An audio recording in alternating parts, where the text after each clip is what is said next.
August 7th, 2025, 2:37 a.m., Tampa General Hospital, Florida. The ICU's sterile hum broke as a sharp alarm pierced the silence, a red light flashing on Ethan Parker's monitor. His mother, Rebecca, jolted awake, her hand clutching his, as nurses swarmed the room. Ethan, 12, lay still, his small frame tangled in tubes, his chest rising only because a ventilator forced it to. A pimple on his chin, just a pimple, had spiraled into septic shock, turned his blood into a battlefield. 2 days ago, he was chasing his dog, laughing. Now his heart had stopped. Rebecca's world hung on a single question. How could something so small unravel everything? Stay with us as we uncover a story that'll grip your heart and make you wonder. What small sign are you missing in someone you love? Ethan Parker woke to the buzz of his alarm clock. The Tampa morning already sticky with August heat. At 12, he was small for his age, soft-spoken, with brown eyes that caught more than they shared. His bedroom was a mess of comic books, a half-built Lego spaceship, and a worn baseball glove from his dad, who'd left 6 months ago. Ethan pulled on a hoodie, hiding a red bump on his chin. A pimple, he thought, embarrassed. In the bathroom, he stood on tiptoes, studying it in the mirror. Volcano, his friend Jake had teased at school. Ethan forced a grin then, but it stung. Puberty was hitting hard, and so was life. His parents' fight still echoed in his head, even with his dad gone. Rebecca, his mom, was already at her clinic job, leaving a note, eggs in fridge. Love, Mom. Ethan grabbed toast and headed for the bus, the ache in his chin a dull nag. At school, the day blurred. Math quizzes, lunchroom chatter, more jabs about his face. He shrugged them off, but his head felt heavy, his legs sluggish. By afternoon, the pimple throbbed, hot and swollen. He ignored it, like he ignored the loneliness creeping in at home. Rebecca worked late. Her nurse's scrubs wrinkled, her smiles tired. That evening, she barely glanced up from her phone when Ethan mumbled about his chin. "It's puberty, buddy," she said, distracted. "You'll survive." He didn't push, didn't tell her about the fever starting to burn or the way his body felt wrong. Kids don't always speak up, do they? Ethan went to bed, the ache pulsing, whispering something he couldn't hear. By Friday morning, Ethan swayed as he dressed, his hoodie too warm, his skin clammy. The pimple was scabbed, surrounded by angry, puffy skin. A thin red line traced toward his neck. He didn't tell Rebecca. She'd already left for her shift. Another note on the counter. Take your vitamins. At school, he slumped through classes, eyes half closed, lunch untouched. His teacher, Mr. Whitman, noticed his pallor. "Nurse," he offered. Ethan shook his head. Just tired. But he wasn't. His heart raced. His chin burned. And by the bus ride home, he pressed his face to the cool window, barely conscious. At home, he collapsed on the couch, blanket pulled tight, shivering despite the heat. Rebecca found him there at 6 p.m., her heart catching at his fevered face. "Ethan, wake up," she said, her nurse's instincts kicking in. His skin was 103.5 degrees Fahrenheit, his pulse fast. She gave him Tylenol, cool cloths broth, but his chin, his chin, was a hard, red knot, the streak darker now. As a nurse, she knew cellulitis, maybe worse. Sepsis flickered in her mind, but she pushed it away. Not her Ethan. She tucked him in, set up the old baby monitor, and lay awake, listening to his shallow breaths. At 2:37 a.m., his moan cut through the static.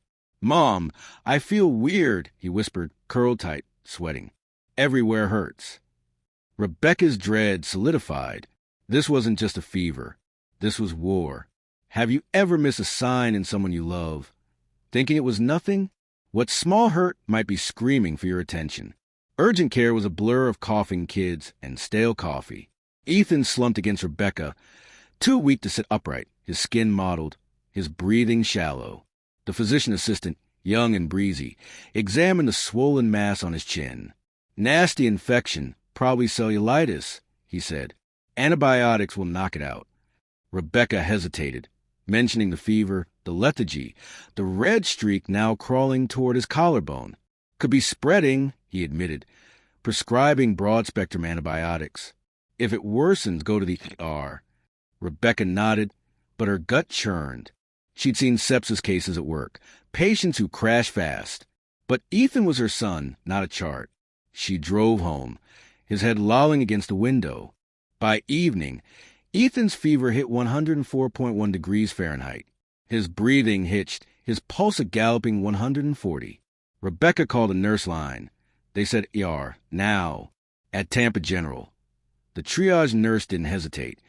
Ethan was wheeled straight to a bay. Dr. Julia Hawk, chief of pediatric emergency, took over, her salt and pepper bun tight, her eyes sharp.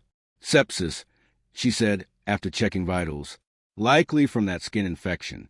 It's in his bloodstream, causing a cytokine storm. His immune system's attacking itself. Rebecca's knees buckled. It was just a pimple, she whispered. Hawk's voice was steady. The face has blood vessels close to the brain. A break in the skin.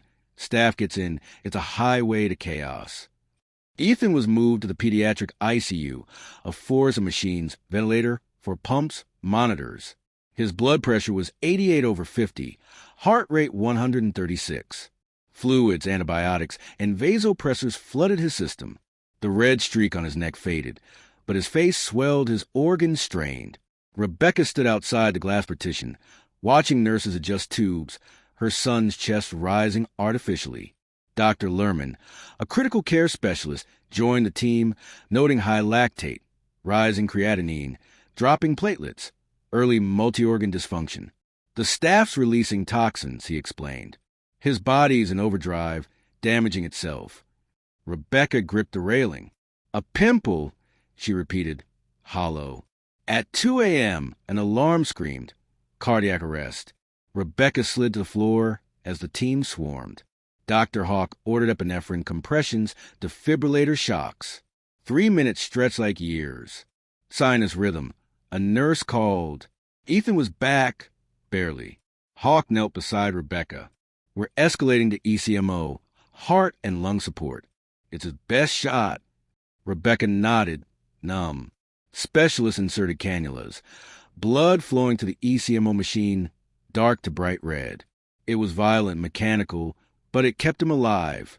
Rebecca sat by his bed, clutching his notebook from his backpack, reading his words. Sometimes I feel invisible. Her guilt was a blade. Had she missed him long before the pimple? What have you overlooked in someone close? Thinking they were fine. What's fighting to be seen in your world? Ethan's ICU room was a cocoon of beeps and hums. The ECMO machine a constant drone. Rebecca stayed glued to his side, her hand on his, reading his notebook aloud. Doodles, zombie apocalypse lists, confessions of loneliness. I'm here now, she whispered, her voice raw. I see you. His fingers twitched, faint but real, on the third day. Dr. Hawk noticed, checking reflexes. He's responding, she said. Ethan's eyes fluttered, one opening halfway. Rebecca gasped. Ethan, baby, I'm here. He nodded weakly, unable to speak, the ventilator still in place. Hawk smiled. Good sign, but he's not clear yet. His kidneys were faltering. Dialysis loomed. The staff, methicillin sensitive, was responding to antibiotics. But the damage, organ strain, cytokine storm, was slow to heal. When the ventilator came out, Ethan tried to speak. Nothing. His throat, raw from intubation, refused sound. Panic flashed in his eyes. He scribbled, how long will this last? Hawk was honest. Maybe temporary, maybe not. We'll monitor. Ethan turned away, silent in a new way. Rebecca tried flashcards, old lullabies, anything to reach him. He stared at the wall, his silence louder than words. Then Mr. Ray, their deaf neighbor, arrived, signing high, with a warm smile.